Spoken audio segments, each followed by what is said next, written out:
Oke, kita mulai ya. Kita lanjut sesi yang kedua dari paket yang kedua. Ya, positive thinking, sebuah kata yang seringkali kita dengar ya. Apa sebetulnya sih konsepnya positive thinking itu? Kalau saudara lihat di Google banyak sekali tulisan-tulisan juga tentang positive thinking, lalu mereka coba merumuskannya. Tapi pada waktu dirumuskan sebetulnya mereka sedang mengabaikan yang lainnya. Nah, nanti kita akan melihat ya. Alkitab mengajar kita bagaimana sebenarnya berpikir benar seperti sesuai Alkitab sebagai seorang Kristus. Seperti Kristus ngomong apa? Berpikirlah perkara yang di atas bukan yang di bumi. Artinya different quality. Ya, kita tidak sedar berpikir yang sangat orientasi kepada dunia itu. Sehingga nanti kita bisa mengerti itu dengan penuh. Buku Positive Thinking itu terkenal sebetulnya datang dari bukunya Norman Vincent Peale ya. Jadi kurang lebih dia bilang begini, saya menulis buku ini dari epilognya ya, karena keinginan tulus untuk membantu Anda. Saya akan senang sekali mengetahui bahwa buku ini telah membantu Anda. Saya percaya sepenuhnya akan prinsip-prinsip dan metode-metode yang diuraikan dalam buku ini. Prinsip dan metode tersebut sudah diuji di dalam laboratorium pengalaman spiritual dan demonstrasi praktis. Dan semuanya berhasil. Ya. Kalau sudah kata dan semuanya berhasil. Itu sebetulnya sudah menjadi bagian dari pemikiran positive thinking tadi. Tidak ada yang gagal satupun. Dan kalau hidup sudah seperti ini, betapa indahnya ya. Karena nggak ada lagi persoalan dalam kehidupan ini. Ya, ini yang harus hati-hati yang kita pahami. Apa itu positive thinking? Positive thinking itu adalah sebuah cara berpikir. Jadi bukan sekedar kata yang bermana berpikir positif. Selalu orang bilang positive thinking itu berpikir positif. No. Kalimatnya yes, kontennya bukan itu. Cara berpikir, how to think. Harus hati-hati ya. Namanya disebut berpikir positif tadi. Ya. Cara menciptakan kemungkinan yang baik dari cara berpikir tadi. Namun bisa jadi mengabaikan fakta yang ada. Misal, kita kebakaran nih rumah nih. Aduh, habis laku nggak punya rumah. Aduh, habis laku miskin kan gitu kan. Jangan. Kamu jangan berpikir negatif gitu dong. Kamu harus berpikir positif. Bahwa nanti Tuhan bisa tolong kamu bangun rumah mungkin yang lebih besar. Jadi dia menimbulkan satu kemungkinan yang baik. Tapi rumah yang besar itu akan jadi enggak? Belum tentu. Bisa jadi iya, bisa jadi malah enggak punya rumah lagi sama sekali. Berpikirlah realistis. Jadi berpikir positif itu pikirkan yang positif-positif. Ada orang lewat. Ini siapa ini kok jalan? Lu enggak boleh negatif gitu dong, berpikir positif aja. Mungkin orang lagi cari-cari rumah atau maling. You enggak akan waspada. Jadi sebetulnya banyak sekali orang menempatkan itu yang jadi bahaya. Positif itu tergantung kalimatnya dipakai. Kalau kamu belum nikah lalu tes ke dokter. Ya, saya hamil apa enggak dok? Ternyata positif. Senang enggak? Semoga kamu senang. Positif lu. Kamu cek AIDS. Positif. Senang. Jadi negatif itu bukan kata buruk. Negatif tergantung pada di mana dipakainya. Positif bukan selalu kata bagus. Itu hanya menunjukkan sebuah status. Tapi dia bukan pada dirinya. Baik adalah baik, itu pada dirinya. Benar adalah benar, itu pada dirinya. Positif, negatif tergantung di mana dipakainya. Itu dua hal yang berbeda bumi langit itu. Ya. Nah, makanya orang bilang kita harus berpikir hal-hal yang positif, tidak boleh hal-hal yang negatif. No, kamu harus berpikir apa yang harus kamu pikirkan. Jelek ya jelek, bagus ya bagus. Jangan dibilang jelek itu bagus.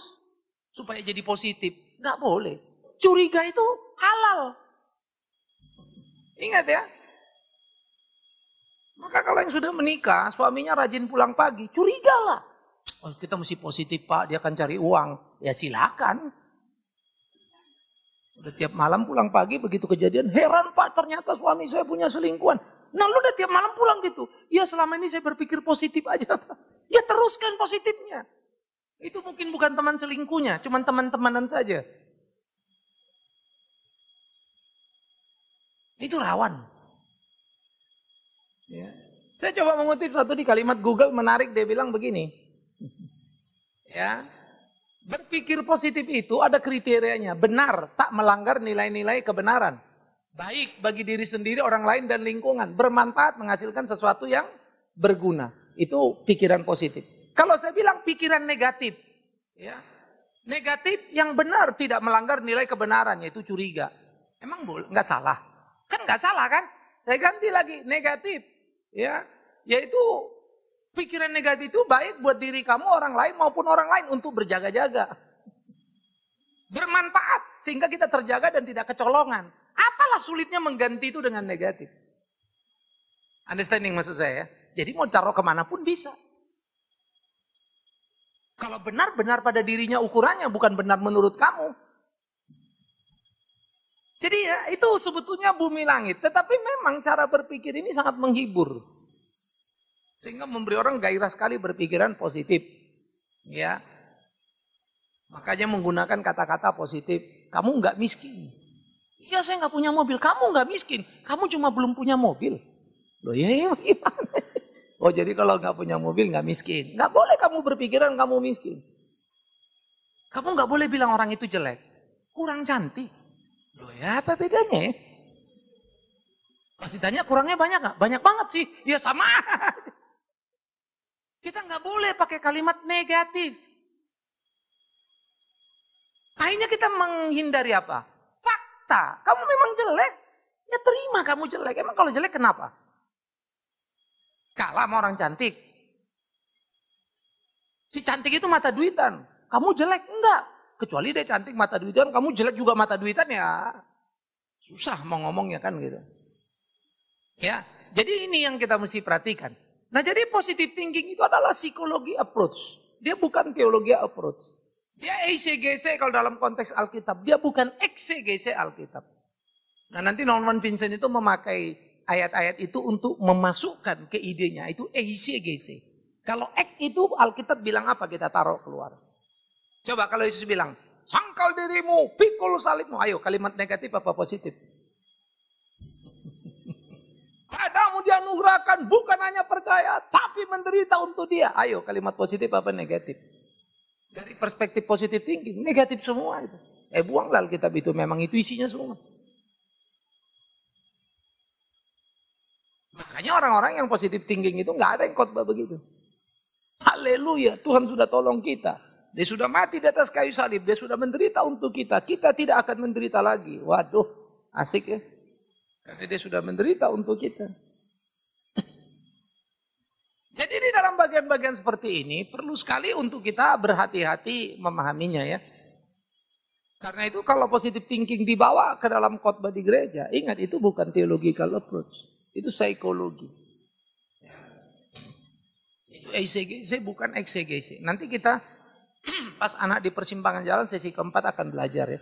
Bagaimana era itu bergerak sampai dari era itu teologi, rasional, psikologi. Itu pergerakannya itu berasa. Siapa yang menjadi dewa pada zamannya. Sekarang ini era psikologi. What you want you can. Waduh, itu psikologi banget itu semuanya. Pendekatan Alkitab semua psikologi, jangan ngomong orang dosanya. Ngomong saja tentang anugerah Allah. Allah maha ngasih. Jadi kamu dosa, dia juga ngerti. Jadi semua mesti dimengerti. Orang tidak suka Allah yang murka. Terpaksa Alkitab itu digunting-gunting itu. Ya.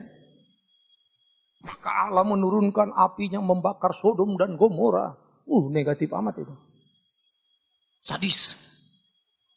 Jadi orang akan terjerembab, saudara-saudara. Nah, karena itu orang Kristen ini menghadapi perlawanan yang serius. Benturan yang sangat berat. Repotnya, orang Kristen sendiri udah dikuasai oleh positive thinking. Tanpa pernah mengerti sepenuhnya. Ya. Pertama, kita mesti melihat bagaimana kekuatan dari positive thinking itu. Ya. Kekuatan positive thinking itu pertama adalah sugesti. Jadi kamu mensugesti diri kamu sehingga sugesti itu menjadi motivasi terhadap dirimu. Saya bisa, saya bisa, saya bisa, saya bisa. Lalu jadilah itu motivasi kepada dirimu, lalu membentuk sebuah kepercayaan. Kalau bahasa Kristennya, jadilah seperti apa yang kau imani. Waduh. Emang ada ayatnya kan? Padahal imanmu hanya akan jadi kalau sesuai dengan kehendak siapa?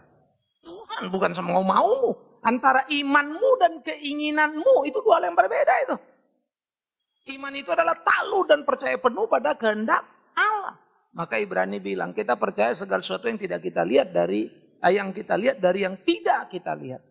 Bahwa alam semesta ini dijadikan oleh Tuhan itu. Jadi center point-nya Tuhan. Kalau keyakinan center point-nya bisa saya. Saya bangun keyakinan diri saya bisa ngelompat nih karena saya sudah latihan. Saya bisa ini karena saya sudah ini. Jadi berpindahlah Tuhan itu kemana? Ke saya. Sehingga sugesti itu saya yang bangun. Saya yang bilang, cuman karena saya Kristen, Tuhan akan menolong. Tuhan akan memampukan. Itu yang imanku. Makanya selalu perkatakanlah perkataan-perkataan, karena perkataanmu itu mengandung kuasa katanya kan. Ya kalau gitu ngomonglah kau tiap hari, bangun pagi kau 100 kali ngomong kaya, mau tidur 100 kali kaya. Supaya sebulan lagi kau kaya. Apa begitu sederhananya? Silakan cek orang-orang yang sukses jadi konglomerat itu. Cita-cita, kerja keras yang membuat orang berhasil. Kalau ini kecenderungannya justru nggak kerja keras. Ya. Kecenderungannya itu menina-bobokkan begitu. Sehingga lahirlah kepercayaan semu. Dan itu juga menjadi pengalian dari permasalahan. Tapi saya bilang tadi kan rumahnya ada kebakar. No, kamu pikirkan Tuhan akan beri kamu yang lebih baik lagi. Jadi persoalan kebakaran ini diabaikan. Kerinduan yang dibangun tadi adalah rumah baru akan datang. Yang terjadi apa? Ini kita dimainin nih. Pikiran kita ini digonjang-ganjing. Sehingga kita memikirkan sebetulnya yang nggak konkret. Tapi sesuatu yang dibangun. Lalu dibungkus dengan baju iman. Itu iman. Ya. Kalau Yonggi Cho memakainya dulu visualisasi. Itu di Korea. Kalau di Amerika positive thinking. Kalau visualisasi itu kan yang disebutnya 4 dimensi itu kan.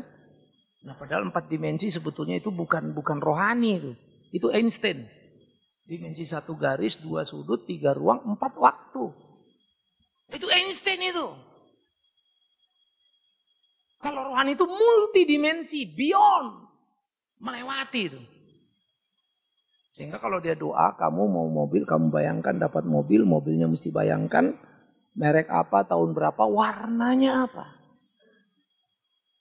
Padahal dalam doa Bapa kami diajarkan, berilah kami hari ini makanan kami yang secukupnya. Berilah kami hari ini mobil seperti apa yang kau kehendaki untuk kami. Bisa dapat? Bisa. Bisa nggak dapat? Bisa juga. Karena kan kehendaknya. Makanya ada satu orang sampai kebablasan bilang, kalau kita doa itu jangan bilang, bukan kehendakku, kehendakmu yang jadi Tuhan. Itu tidak beriman. Waduh. Dia suka bilang gila juga nih orang. Lebih beriman dari Tuhan Yesus ya. Yesus saja berdoa begitu. Tapi buat positive thinking itu nggak bagus. Karena mematikan harapan. Tidak menumbuhkan keyakinan. Karena bukan menurut kehendakku. Tapi menurut kehendakmu. Kamu tuh nggak bisa begitu. Ini ngeri loh ini. Ini kerusakan di Amerika terhadap gereja itu parah. Tapi kebangunan gereja itu luar biasa secara kuantitatif ya. Jadi muridnya si Norman Vincent itu. Namanya Robert Schuller. Itu Crystal Church yang ada di Amerika. Tapi Crystal Church pun sekarang sudah bankrupt. Sudah mau dijual. Kalau ada yang mau beli boleh tuh. Ya, keren sekali. Karena penuh dengan kaca makanya disebut Crystal Church. Ya.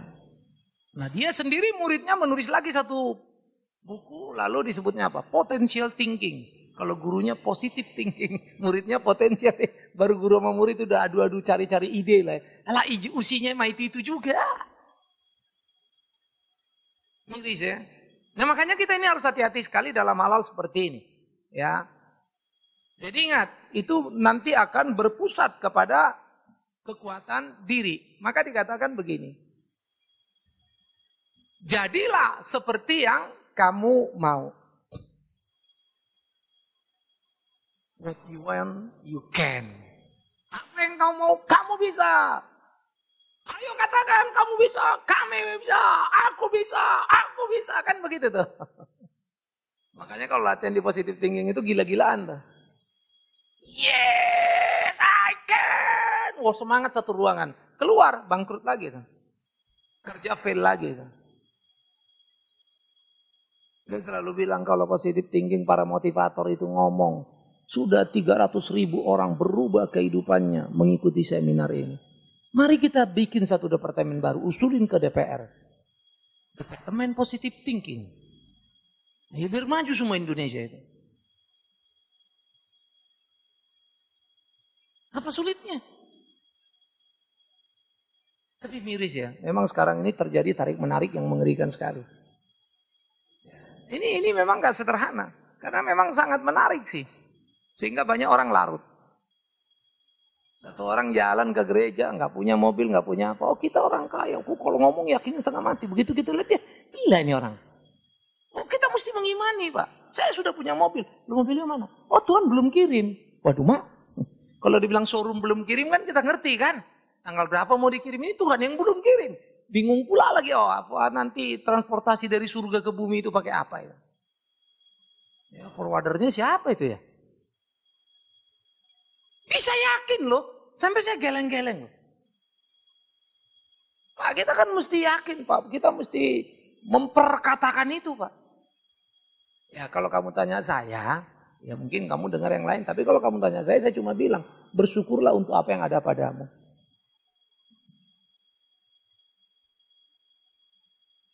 Apa yang ada padamu? Ada mobil nggak? Enggak. Ya bersyukurlah kakimu itu. Entah motor, entah sepedamu itu.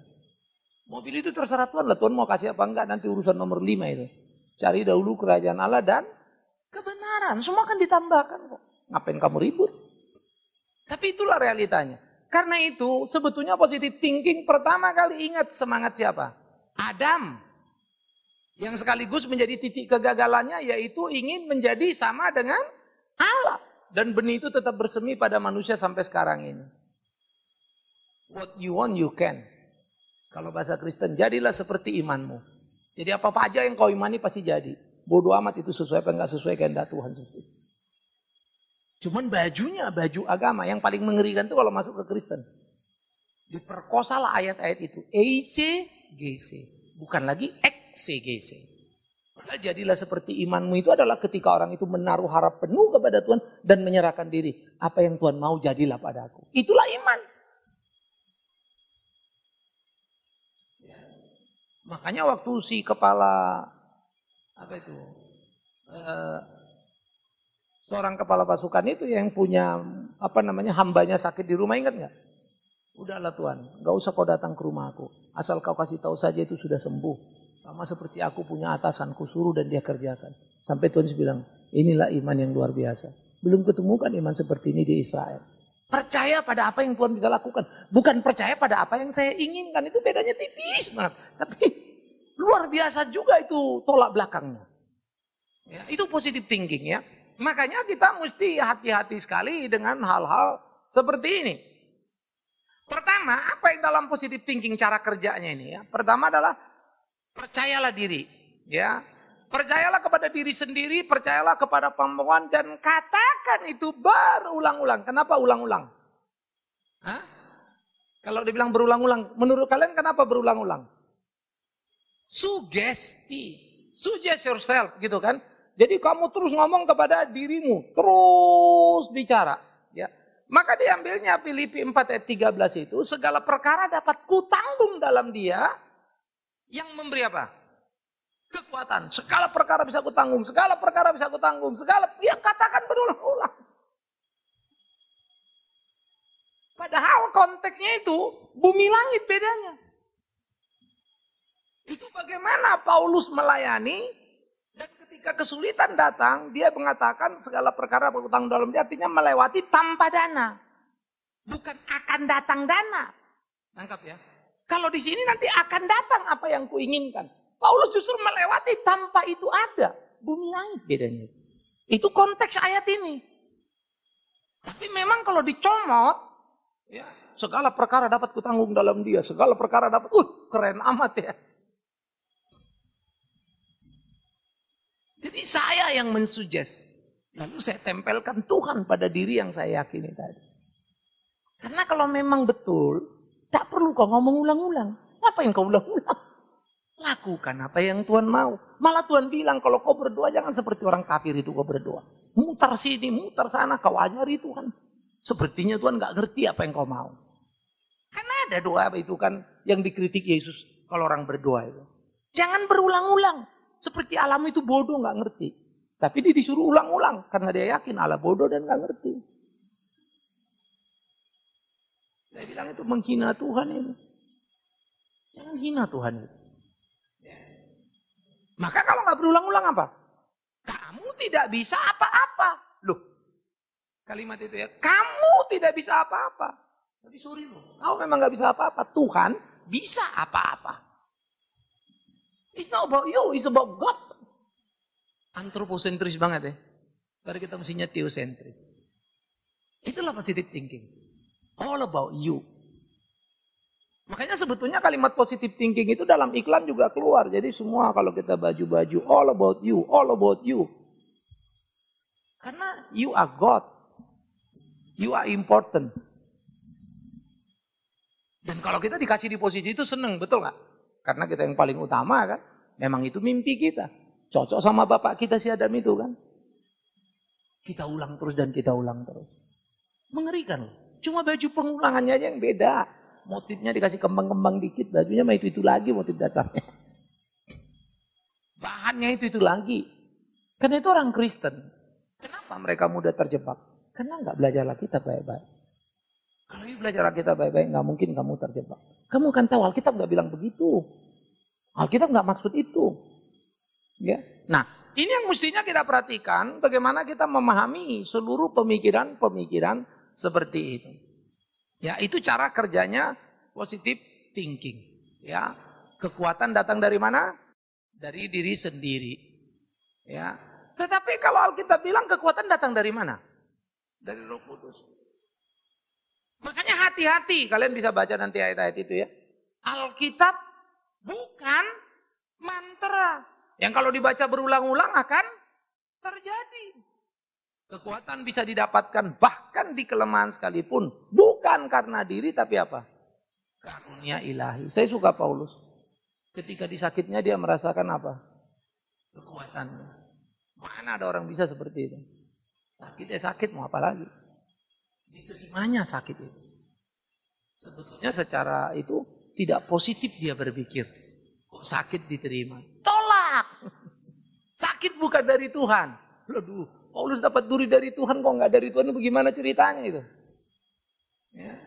Maka dikatakan oleh Yeremia, terkutuklah orang yang mengandalkan manusia, yang mengandalkan kekuatannya sendiri, dan yang hatinya menjauh daripada Tuhan. Itu Alkitab. Maka kalau saya pakai bahasa yang vulgar, terkutuklah positive thinking yang diajarkan kepada manusia itu. Ketika manusia itu menaruh kekuatan pada dirinya, apa yang diinginkannya.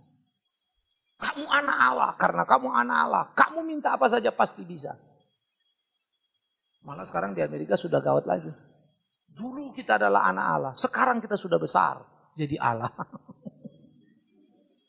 I am God, you are God, because we are God, we can do anything. Itu Kenneth Hagin punya kalimat. I am God, you are God, because we are God, we can do anything. Amen, amen.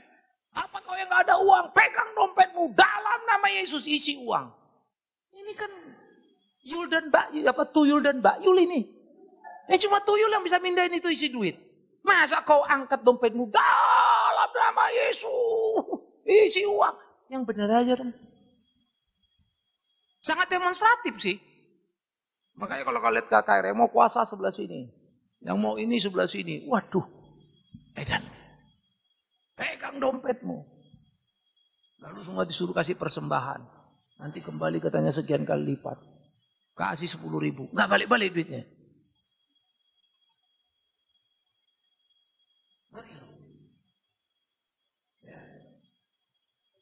Begitu nggak balik, yuk berpikirnya negatif sih. Mati gak? Kamu curiga bahwa itu nggak balik, nggak mungkin. Itu negatif. Pas yang balik dibilang, nah ini yang balik, yang benar, ini yang positif. Padahal kawan tuh balik memang ada bisnisnya, kerjasamanya kuat. Memang dia berhasil, nggak usah ke gereja pun kemarin berhasil dia. Nggak perlu ke gereja untuk berhasil kan?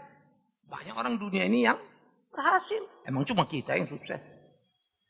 Orang paling kaya di kolong langit ini justru nggak ke gereja. Ya. Nah, jadi kita harus hati-hati. Yang kedua, dia mengatakan energi itu apa? Temukanlah energi yang Anda butuhkan dengan membaca ayat Alkitab lagi-lagi berulang kali dan yakini. Ya. Jadi ayat-ayat itu dikeluarin nama mereka itu. Maka dalam Yesaya 40 ayat 31 dia bilang begini. Tetapi orang yang menanti-nantikan Tuhan mendapat kekuatan baru. Mereka seumpama Raja Wali yang naik terbang dengan kekuatan sayapnya. Mereka berlari dan tidak menjadi lesu. Mereka berjalan dan tidak jadi lelah. Ayo ngomong terus. Memang betul orang yang menantikan Tuhan. Bukan orang yang mensugesti dirinya saya akan dapat kekuatan. Miris ya. Jadi ayat Alkitab itu dipindahkan kepada dirinya. Padahal Yesaya sendiri pun disuruh Tuhan dalam konteks Yesaya. Yesaya, pergilah beritakan ini kepada orang Yehuda dan mereka tidak akan mendengarnya.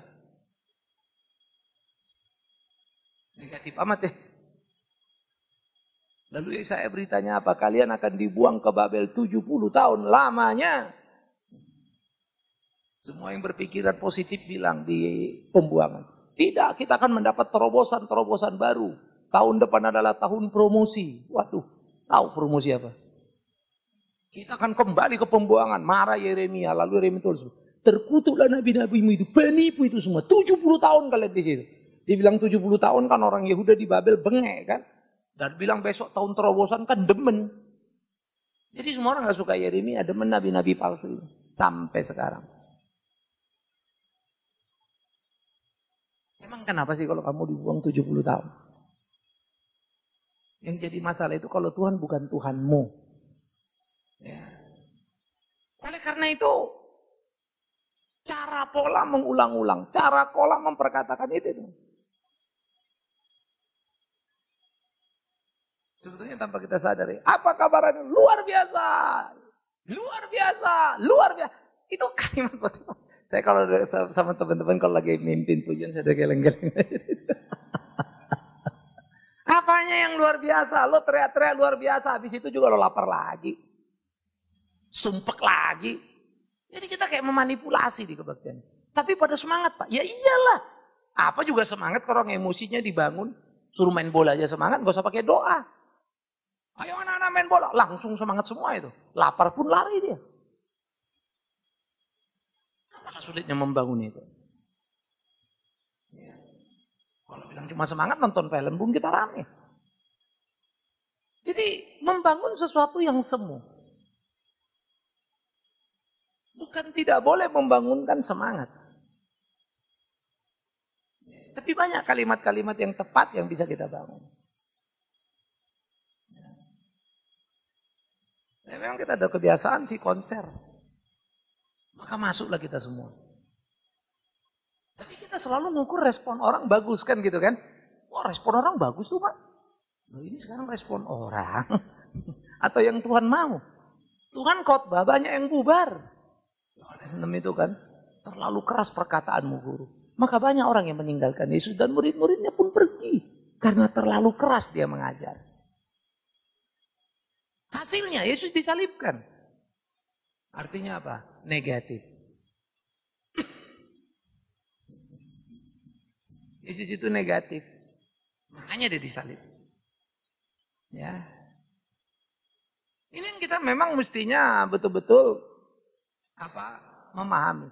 Kalau Alkitab bilang apa? Energi bagi orang percaya bukan karena membaca ayat, melainkan ayat Alkitab itu sendiri.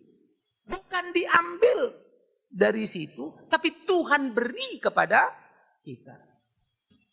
Alkitab itu memiliki otoritas atas hidup manusia dan harus ditaati. Jadi bukan dia memenuhi selera kita. Jadi kita mau ini, ayo Alkitab ikut. Alkitab itu mengubah perilaku kita, membawa kita dari tidak mengenal Tuhan menjadi mengenal Tuhan, mempunyai kelakuan yang baik untuk segala kemuliaan perbuatan untuk nama Tuhan. Itu yang diajarkan. Ya, seperti yang saya bilang tadi ya. Lagi pula dalam doamu janganlah bertele-tele seperti kebiasaan orang tidak mengenal Allah. Mereka berkata, banyaknya kata-katanya, doanya akan dikabulkan. Diulang-ulang dipikirnya Tuhan supaya mendengar. Tapi memang itu perlu diulang, mensugest diri. Membangun keyakinan untuk dirinya, pada dirinya. Ya. Itu yang terjadi. Yang ketiga, doa yang positif melepaskan kekuatan yang dapat digunakan untuk mencapai hasil yang positif.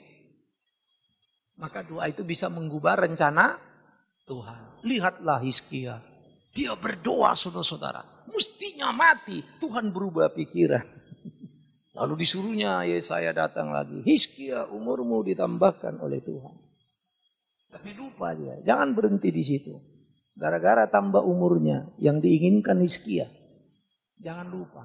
Sebelum Hizkia minta, Tuhan sudah tahu belum? Bukan Tuhan yang berubah. Dan memang dia sudah sediakan itu. Untuk apa? Menghajar Hizkia. Loh, Bapak ngomong gitu. Bacalah sisa itu. Sesudah umurnya itu panjang, bersaksilah dia pada orang Babel yang datang ke tempatnya. Diceritakanlah semua keajaiban itu. Ditunjukkanlah seluruh istananya, isi istananya kepada orang Babel. Sesudah orang Babel itu pulang, maka Nabi datang. Apa yang kau katakan kepada orang Babel itu? Apa yang kau tunjukkan? Semua isi istanaku kutunjukkan pada mereka. Sudah kesaksian anteng hebat disembuhkan Tuhan, tunjuk istana. Langsung saya bilang, apa yang dilihat Babel tidak akan ada tersisa satupun di sini. Tapi Hizkia bilang, enggak apa-apa lah, yang penting selama aku hidup aman-aman saja. Siapa suruh kau masih hidup? Akhirnya kau berbuat salah. Lalu dia tidak mampu mendidik anaknya dalam panjang umurnya. Manasye menjadi raja jahat yang menggergaji Nabi Yesaya. Jangan pernah minta apa yang enggak jadi hakmu. Lalu orang bilang, Pak kalau gitu enggak boleh minta umur panjang. Siapa bilang enggak? Tuhan berikan kami umur panjang. Namun yang paling penting dari semua itu, ajar kami bertanggung jawab memakainya. Bukan soal umur panjangnya. Ya. Kalian pengen enggak masuk surga? Halo? Hah? Lebih pengen dunia apa surga? Lebih pengen apa? Bagus mana dunia sama surga? Oke. Kalau mati hari ini mau? Mati hari ini mau enggak? Supaya masuk surga? Halo? Manalah pula aku bisa jamin itu? Mesti tanya istri dulu, rela enggak istri? Jangan kau masuk nanti aku enggak masuk pula lagi.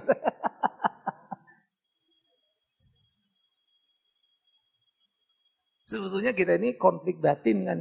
Satu pihak kita mau umur kita lebih panjang, kita berusaha hidup supaya sehat, umurnya panjang. Makan ini, makan itu. Hanya kalau panjang nggak mati-mati, kalau nggak mati-mati nggak nyampe-nyampe ke surga. Aduh, itu tidak sederhana ya. Maka doa tidak mengubah Tuhan, tapi doa yang benar itu adalah mengubah siapa? Mengubah pengenalan kita akan diri kita. Karena doa kita nanti, ada yang kita minta nggak dapat. Yang kita nggak minta dapat. Akhirnya kita belajar nih. Aduh, kemarin gue minta, bener loh yang ini. Untung nggak seperti yang aku minta. Oh Tuhan maunya ini. Oh Tuhan maunya. Kita berproses terus lewat doa itu. Maka orang yang berdoa dengan benar, dia akan makin bertumbuh dalam pengenalannya akan Tuhan itu. Saya suka doa di Amsal 30 ayat 89. Jauhkanlah daripadaku kecurangan dan kebohongan. Nah, dua hal aku mohonkan padamu. Jangan kau tolak sebelum aku mati. Yakni, jauhkanlah daripadaku kecurangan dan kebohongan. Jangan berikan padaku kemiskinan atau kekayaan. Biarkan aku menikmati makanan yang menjadi bagianku. Keren gak? Jadi bagianku siapa yang nentuin? Tuhan. Doa Bapa kami itu ya. Supaya kalau aku kenyang, aku tidak menyangkalmu dan berkata siapa Tuhan. Kalau aku miskin, ya, aku mencuri dan mencemarkan nama Allahku. Aduh. Akhirnya doa itu bukan apa yang aku mau. Tapi aku rindu supaya tidak ada kebohongan. Itu menyenangkan Tuhan. Aku nggak minta kaya miskin. Terserah padamu Tuhan. Apa yang menjadi bagianku. Supaya kalau memang kaya dari bagian itu, aku tidak jadi sombong. Kalau miskin, aku tidak mencuri. Karena Tuhan akan memampukanku. Set. Mau apapun Tuhan terserah. Jadi bukan apa mauku. Berubah begini. Yang benar saja lah, itu Alkitab. Maka cintailah Alkitab, baca semua. Jangan sepotong-sepotong ya. Jangan ada pakai-pakai ini ayat emas, ini ayat tembaga, ini ayat besi. Lalu satu lagi ayat plastik nanti. Ayat emas itu dalam konteks kita menghafal ayat ini, itu disebut ayat emas. Tapi bukan ayat itu yang kita pegang-pegang terus karena cocok sama kita. Semua ayat kita mesti ngerti, lalu ayat itu letaknya di mana itu? Di konteksnya itu apa? Artinya. Doa itu bukan sekedar apa mau kita, melainkan apa yang Tuhan mau dari kita. Ingat ya, kalau kalian berdoa dengan benar, doa itu akan mengubah hidup kalian. Karena doa adalah dialog dengan Tuhan. Saya minta ini, nggak dapat. Malah dapat yang ini. Lalu saya mikir, tapi betul juga ya, kalau yang ku minta itu dapat juga di sini. Enggak, ku minta ini dapat. Aduh Tuhan, salah aku kemarin.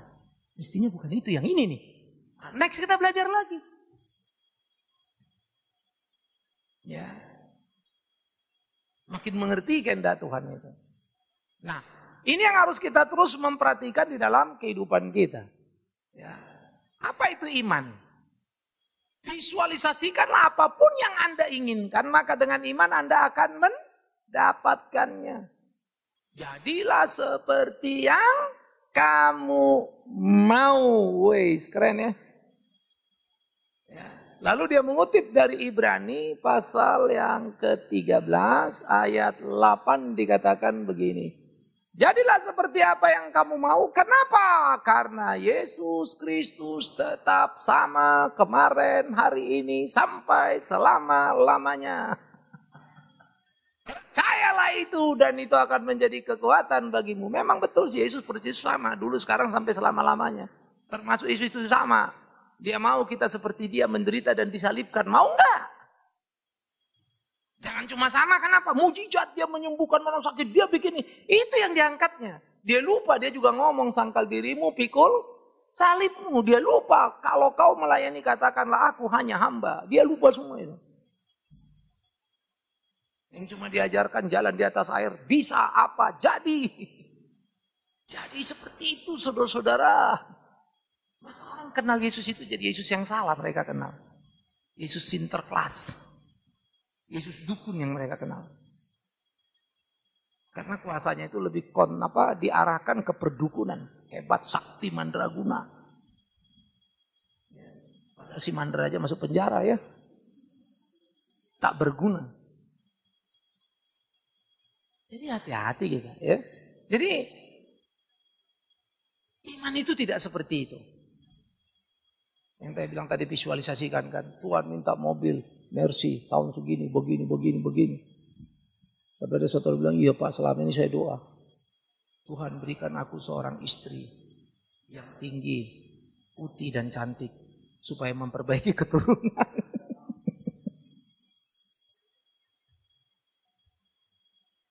Jadi pikir-pikir, ini apa sih? Kalau minta istri, mintalah istri yang takut akan Tuhan. Bukan ukuran cantiknya. Kalau kau mau cantik, semua yang orang udah minta istri cantik, padahal perempuan jelek pun berdoa kan, berikan aku suami yang ganteng. Silakan lah kita ini nanti. Tahu diri lah kau dikit, emang cuma kau yang berdoa. Akhirnya nggak kebagian juga kita kan. Terus, loh kok Tuhan dapat yang ini? Stoknya udah habis. Cobalah berpikir yang yang realistis lah. Ya, jadi kalau cari kekasih itu yang takut Tuhan begitu kan ya. Jadi bukan soal cantik, tinggi, putih, segala macam gitu ya. Terus ada orang bilang, Pak emang kita nggak boleh mau istri yang cantik? Boleh aja asal tahu diri. Lu ada di mana? Kan kurang lebih gitu. Perlulah tahu diri daripada kamu nanti jatuh cinta ditolak. Ya, terus lagi bilang, kita nggak usah takut Pak ditolak, kan kita beriman. Jadi harus hati-hati lah ya. Maka yang Tuhan bilang, carilah pasangan yang apa? Sepadan. Ya. Jadi jangan overacting lah ya. Iman bukan begitu. Iman tidak memaksakan pendapat. Iman adalah anugerah Tuhan kepada orang percaya yang akan terus bertumbuh jika diikuti dengan perbuatan yang sesuai ketetapan firman Tuhan. Maka dia katakan gini, ini Daniel 3 ya. Sadrak Mesakh Abednego waktu itu kan mau mau dibakar kan. Lalu mereka bilang, Raja percumalah berdebat dengan engkau. Kalau kau mau bakar kami, bakarlah. Tapi ketahuilah Allah akan melepaskan kami dari api ini. Tapi enggak titik loh. Ayo siapa yang ingat? Koma.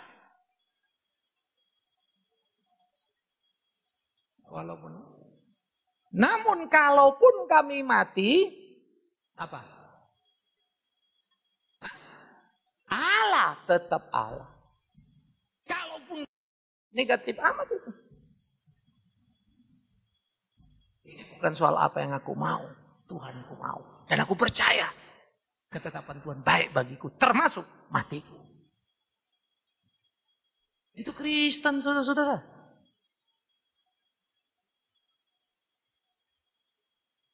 Beda bumi langit kan.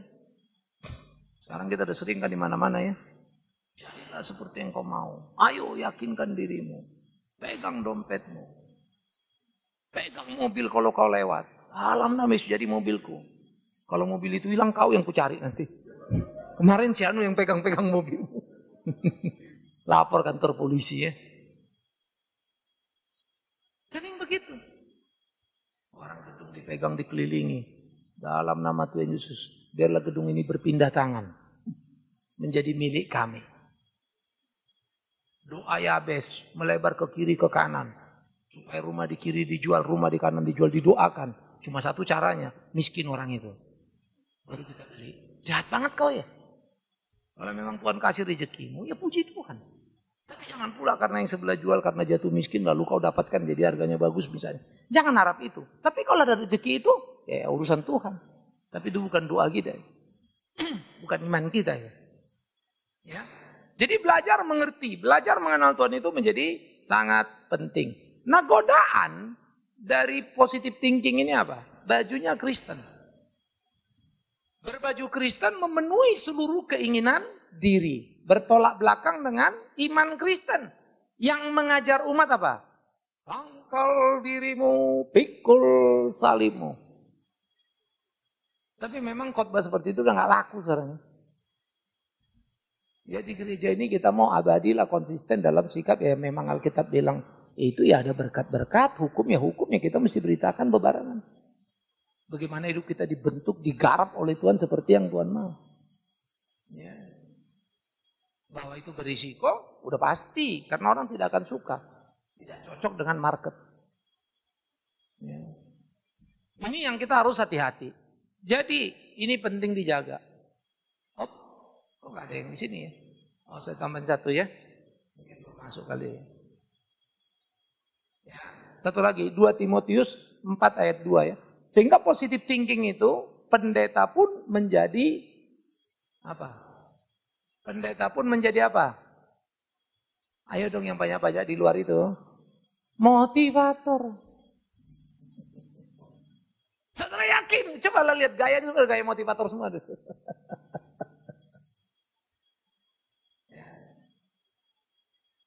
Sehingga sekarang siapa yang bisa ngasih semangat apa? Makanya banyak motivator sekarang jadi pendeta. Sampai nggak jelas lagi bedanya apa. 2 Timotius 4 ayat 2. 2 Timotius 4 ayat 3 ya. Karena itu akan datang waktunya orang tidak dapat lagi menerima ajaran sehat. Tapi mereka akan mengumpulkan guru-guru menurut kehendaknya untuk. Ayo coba baca sama-sama dulu biar kalian tahu. Siapa tahu kalian itu. Ini saya kayaknya gitu ya. Udah ketemu? 2 Timotius 4 ayat 3. Sama-sama ya. 1, 2 ya. Karena waktunya orang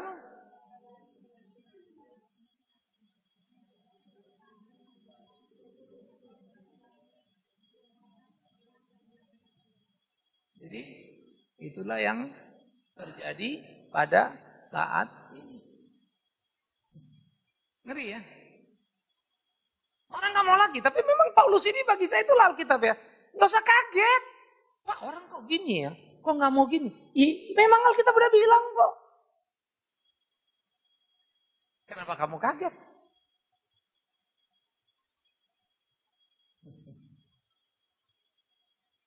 Maka orang akan mau mendengar apa yang cocok dengan telinganya. Itu sebab.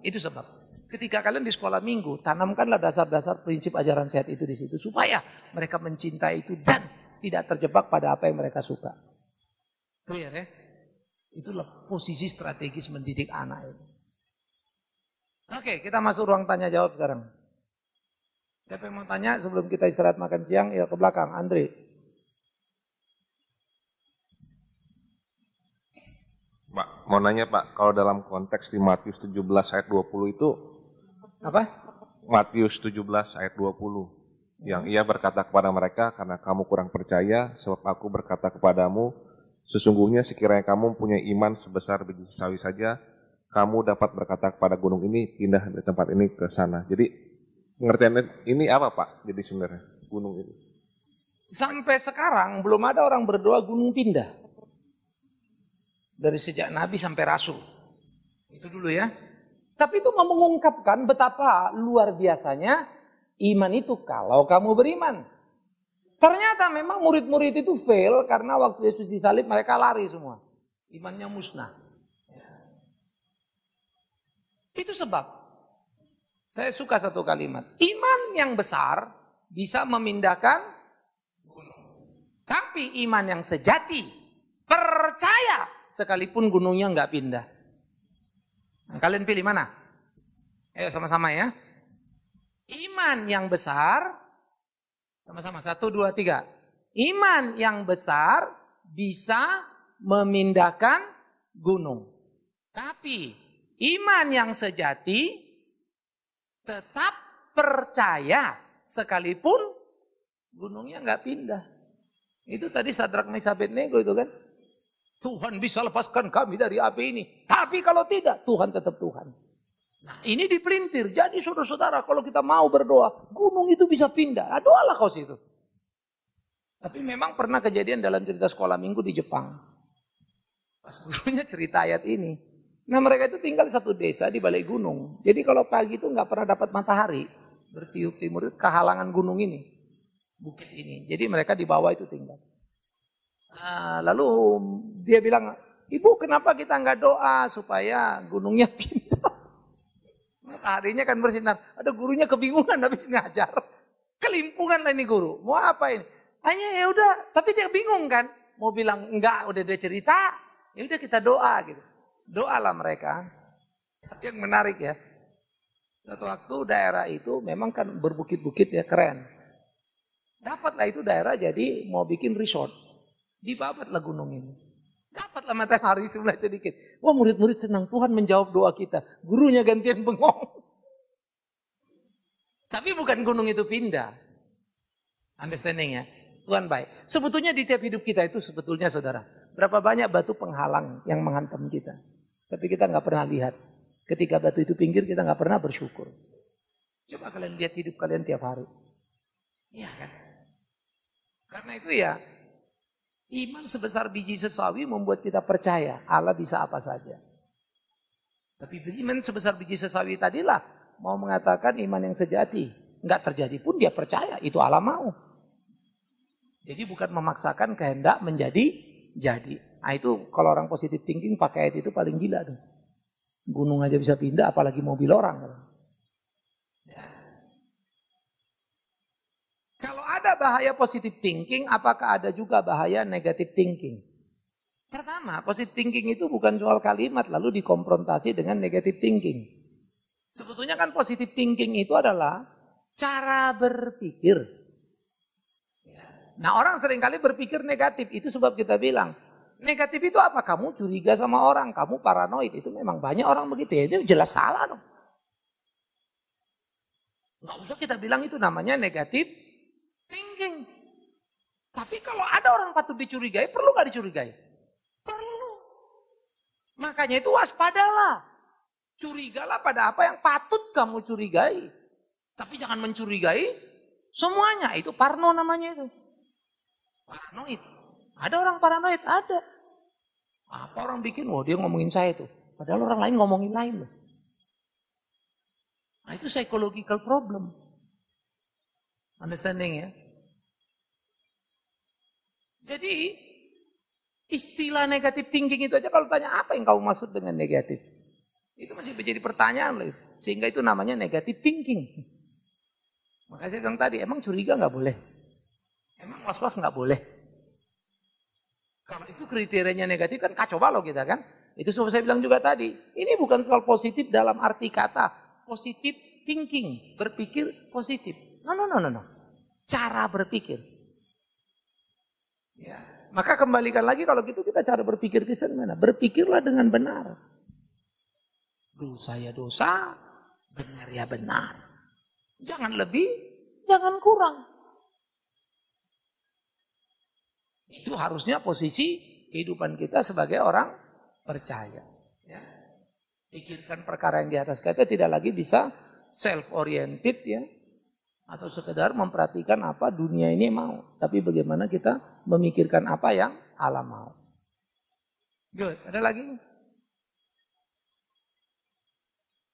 Yang apa pegang kertas angkat aja ya tangannya, nanti yang mau tanya langsung. Jadi bisa diambilin kertasnya. Ya, shalom Pak. Ya. Terima kasih sebelumnya ini dibahas dalam salah satu materi karena saya tertarik banyak dengan positive thinking. Karena tentunya latar belakang tertariknya itu karena rupanya saya merasa terkoyak gitu dengan bahan ini. Rupanya selama ini kita jadi orang Kristen itu nggak ada apa-apanya. Karena saya ngerasa bahwa ajaran positive thinking itu masuk dan mewarnai besar dalam ajaran kekristenan. Dan itu sangat terasa gitu kan. Apalagi akhir-akhir ini seperti yang sudah-sudah itu mimbar itu kental akan ujung-ujungnya itu tidak berakhir pada God oriented. Tapi hidup kita, orientasinya hidup kita. Saya memperhatikan ajaran-ajaran gereja. Saya memperhatikan doktrin-doktrin atau dogma-dogma yang diajarkan sama gereja. Dan suatu kali pernah ini sekedar sharing di gereja saya, itu saya mengusulkan untuk dibahas di anak-anak remaja dan kaum muda mengenai buku The Secret. Dan saya berbicara dengan gembala saya bahwa ini ada bahan bagus. Rupanya saya termakan dengan isu The Secret itu secara luar biasa. Saya nonton filmnya, saya bedah bukunya. Saya bilang sama gembala saya, Pak ini dibahas ini. Rupanya menarik. Dan ketika itu dibuka dan ternyata jemaat umum masuk mengikuti bahwa walaupun dibahas dalam kapasitas dia sebagai seorang gembala, ya saya mengerti akan kapasitas dia. Cuman yang tidak bisa menggali secara garis besar bahwa ternyata ini adalah positive thinking itu cara berpikir yang sudah dibukakan di dalam kisah Adam. Itu kan menarik begitu dia mengetahui ada buah pengetahuan. Jadi manusia itu nggak sanggup untuk menerima pengetahuan tanpa adanya Tuhan. Di situ Tuhan diabaikan. Dan ketika dia mengetahui ada pengetahuan, ada positif dan negatif. Yang jadi pertanyaan saya ialah suatu bahan koreksi buat kita semua bagaimana kita bisa mengajar yang Tuhan mau, itu kebenaran, bukan sekedar positif. Karena saya sebagai pengajar di youth di gereja saya, itu saya berjibaku dengan teman-teman sejawat saya yang rupanya ajaran mereka sudah mulai masuk ke dalam positive thinking. Dan saya sadari bahwa, wah saya mulai berbenturan nilai ini. Nah, satu pertanyaan saya pertama ialah bagaimana kita bisa memberitahu kepada rekan sejawat kita sesama pelayan ketika ajaran mereka sudah mulai masuk. Rupanya mungkin dia menerima referensi yang kurang tepat atau bagaimana. Tapi saya harus tetap menghormati dia, apalagi dia sebagai pelayan Tuhan. Itu pertanyaan nomor satu sebagai hamba Tuhan dengan sarjana teologinya. Itu satu Pak. Yang kedua ialah bagaimana bisa meluruskan hal-hal yang sudah salah yang mengakar dalam kehidupan jemaat. Karena kalau kita memegang tanggung jawab sebagai seorang guru, tanggung jawab moral kita sama Tuhan, Tuhan akan pertanyakan hal itu. Kamu mendidik bagaimana ini kan? Karena kita ngerasa bahwa, oh saya udah mengajar dengan benar. Loh, ketika saya dihantam dengan materi ini rupanya banyak sekali yang saya salah gitu kan. Jadi kurang lebih itu dulu Pak, bagaimana kita bisa memperingati rekan sejawat kita dan bagaimana bisa meluruskan yang salah-salah ini di gereja kita Pak. Terima kasih. Ini dikasih justru supaya materi ini kalian mengerti dan kalian bisa berdiskusi dengan banyak orang. Karena memang buku Kristen yang keluar pun sekarang semua sudah positive thinking. Jadi kalau Alkitab bilang jadilah garam dan terang dunia, enggak ada cerita itu. Terang dunia masuk ke dalam gereja itu yang ada. Kita ada kacau balau sebetulnya. Dalam musik pun kita niru konser, apa semua ya performance jadi bagian paling penting. Memang ada kengerian yang luar biasa, ya sangat luar biasa. Dan seperti saya bilang tadi, positive thinking karena memang pendeta-pendeta sejujur-jujurnya memang saya harus katakan, kurang berminat menggali Alkitab itu. Kalau sudah selesai dia kuliah STH sudah khotbah, terus khotbah supaya menarik apa? Beli buku sana, beli buku sini, bukan menggali Alkitab itu. Kalau kita menggali Alkitab itu memang terasanya kita sangat terasing gitu di dunia ini, benturannya sangat banyak. Ya. Tetapi memang itu panggilan Tuhan kan. Nah, jadi positive thinking memang sangat menggoda untuk dipakai karena memudahkan. Tapi kata kunci positive thinking itu seringkali kan berpikir positif sama dengan berpikir benar. Salah. The true thinking dan positive thinking dua hal yang berbeda itu. Ya. True thinking adalah ya untuk ya, tidak untuk tidak. Ada yanya, ada tidaknya. Kalau positive thinking, all yes. Jelas ya? All yes gitu kan. Nah, nggak ada di dalam Alkitab seperti itu. Yes, yes, no, no. Sehingga bersikapnya itu betul-betul harus pada konteksnya apa itu. Sekalipun jawaban tidak itu menyakitkan, ya apa boleh buat. Memang itu jawaban yang benar. Kalau positif itu jawabnya nggak akan ada yang menyakitkan. Karena all yes. Menyenangkan buat yang dengar. Jadi kalau orang berdiskusi ya senang sama orang yang berpikir positif kan. Oh iya, iya keren, keren. Ya, ya ngerti. Anda menyenangkan sekali, padahal nyebelin. Jadi kita terkamuflase dengan diplomasi. Itu bahaya. Memang kebenaran itu menyakitkan kuping ya. Maaf, saya nggak suka cara Anda begitu. Kan nggak enak kita digituin. Padahal memang cara kita kurang ajar. Tapi biasanya kita pulang seminggu, wah, tergantung cepat atau tidaknya kesadaran kita. Baru kita ya memang tadi cara saya itu kurang ajar juga sih. Kesadaran kita too late gitu kan. Tapi paling tidak kita sadar ingatkan. Kalau semua yes, lalu kita pikir kita benar, kan kacau balau ini. Ya. Jadi di situ sebetulnya positive thinking itu berbahaya. Maka dibilangkan asal benar bagi semua orang. Terus bagaimana mau benar bagi semua orang? Saya mesti kasih tahu dia dong, jangan kecewa, ini kan akan bagus buat kamu. Padahal buat dia belum tentu itu jadi bagus. Itu kan kebenaran semu namanya. Kebenaran yang dibangun untuk meyakinkan orang yang mendengar. Bukan fakta yang aktual. Understanding ya? Sehingga tulisan-tulisan itu kalau saya baca ya, kalau dibolak-balik pasti linglung nih nulis. Tapi saya ngerti arah tulisan mereka one way. Ya. Jadi itu, kamu pelajari, kamu dalamin itu, ayat-ayat itu kamu baca, sebetulnya ayat yang sama, cara mereka itu memakainya yang jahat. Jadi mantra, jadi doa, jadi energi. Itu saya kalau tambahin lagi banyak sekali poinnya sebetulnya. Ya, saya ambil itu, pendapat itu langsung dari bukunya Positive Thinking. Ya, baru kemudian kita bedah tadi, lihat, ini loh. Ya, itu penting. Maka apa itu iman, apa itu energi atau power gitu kan, apa itu kemudian doa. Alkitab beda bicaranya dengan positive thinking. Ya. Dewasa ini dikatakan psikologi dalam pengajaran pada anak tidak boleh memakai kata jangan. Bagaimana menurut Bapak? Kata jangan bukan tidak boleh dipakai, memang kadang-kadang jadi susah. Ya. Kata jangan itu dianggap tadi itu kata negatif. Maka buanglah Alkitab itu. Jangan mencuri, jangan membunuh. Kacau kau Tuhan kan gitu ya. Nggak cocok Tuhan itu. Apa kita mesti buang 10 hukum jangan semua itu? Itu tuh kalau kata jangan dipakai mengingatkan betapa amat sangat berdosa dan mudahnya kita tergelincir.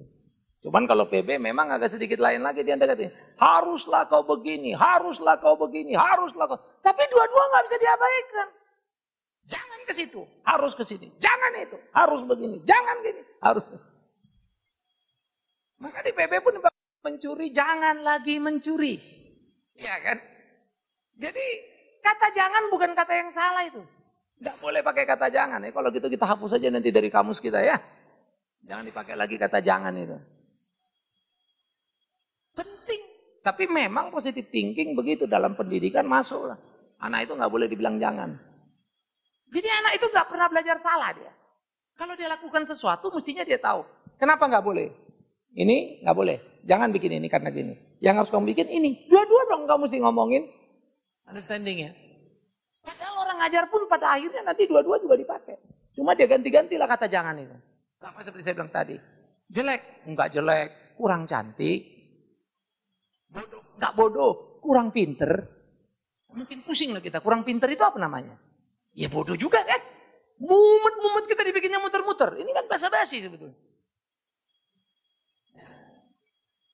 Padahal kejujuran sangat diperlukan. Anda ini, sorry, memang kurang pintar. Tapi saya salut sama Anda. Anda jujur orang. Orang lebih suka dengar kalimat duduk. Dia tahu mengukur dirinya. Jangan meninabobokan orang sampai orang nggak sadar posisi dia di mana. Jadi begitu ya, kata jangan itu bukan kata haram itu. Ya.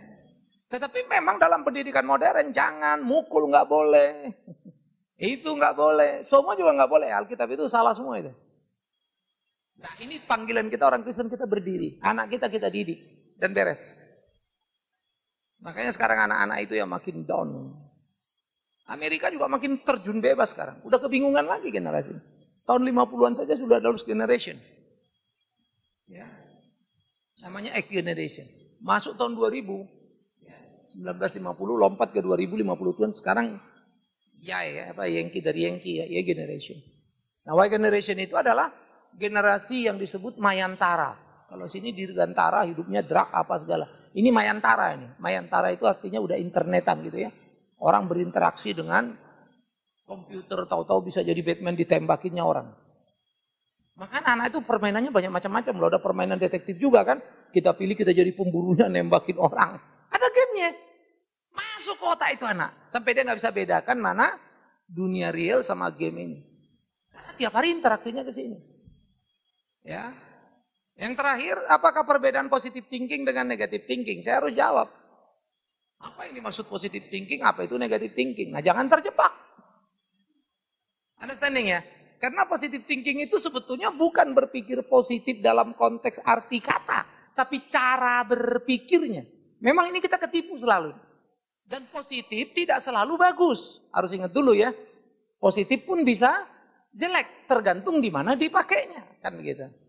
Tapi positif dan benar itu dua hal yang berbeda tuh. Negatif bisa benar nggak? Bisa. Perspektif kamu bilang negatif itu apa kan gitu kan? Kamu jelek, oh kalimat negatif. Memang jelek kok. Nangkap ya? Jadi jangan terjebak dulu pada kata positive thinking. Kalau negative thinking gimana? Nah sering orang memakai negatif itu kalau berpikirnya jelek. Padahal yang saya bilang tadi, boleh nggak kita curiga orang lalu lalang depan rumah kita? Nah, kalau positive thinking nggak boleh. You mesti positif, orang itu lagi cari alamat. Kalau terlalu negatif, semua orang lewat pun kau curigai. Tapi perlu nggak kita was-was? Maka positif menutup was-was. Kalau negatif itu, kalau komparasi istilahnya ya, kalau negatif itu terus-terusan was-was. Itu dua kan nggak beres ini. Was-was lah kalau waktunya was-was. Nah, itu yang jadi penting ya. Jadi komparasi negatif positif itu nggak pas kita taruh memang ya. Tapi saya bilang tadi, the true thinking ya, berpikir benar apa yang memang harus kita pikirkan. Ya, dan berlaku benar. Kalau orang itu salah, kita boleh ngampuni nggak? Hah? Kalau orang salah minta maaf, kita ampuni nggak?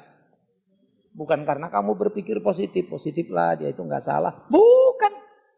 Makanya kalau pengampunan dia itu kemudian dia diulangi berkali-kali, menjadi bahaya buat dia. Karena anjing yang kembali kepada apa? Muntahnya. Orang mestinya tidak begitu. Dididiklah keras dia. Jadi ini pendekatannya ya. Jadi kita perlu sekali untuk hati-hati ngeliat bagian-bagian ini. Oke, kita istirahat dulu.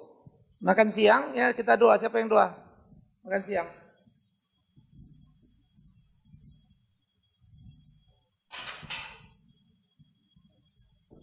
Ya, kita akan beristirahat untuk makan siang. Untuk itu mari kita satu dalam doa. Tuhan, kami bersyukur, kami berterima kasih Tuhan untuk sesi yang telah berjalan. Kiranya Engkau menolong kami Tuhan untuk mengerti dan menerapkannya dalam pengajaran kami terhadap anak-anak. Tuhan, kalau sebentar lagi Tuhan kami akan menikmati